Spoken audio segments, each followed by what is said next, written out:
Let me finish tonight by recognizing World AIDS Day. Last year, more than 33 million people worldwide were living with HIV. That's up from 26 million a decade ago.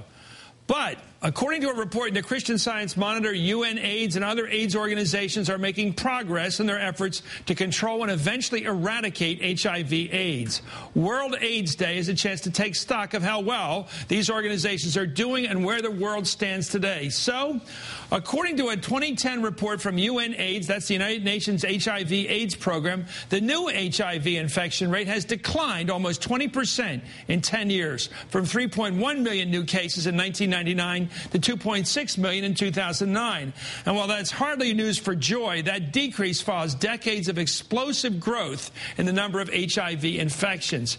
And much of that decline can be attributed to funding from donor nations, such as President Bush's emergency plan for AIDS relief, known as PEPFAR.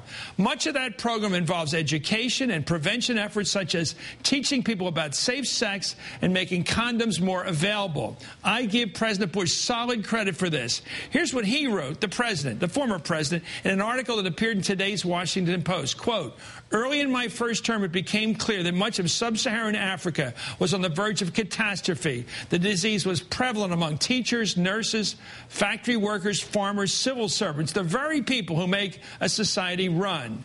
Drugs to treat the disease existed and were falling in price, but they could hardly be found in Africa.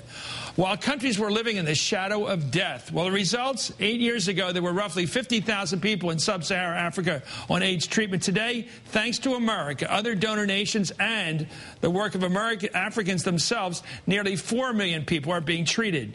President Bush argues that this fighting AIDS in Africa demonstrates American character, that we are dedicated to the inherent and equal dignity of human beings.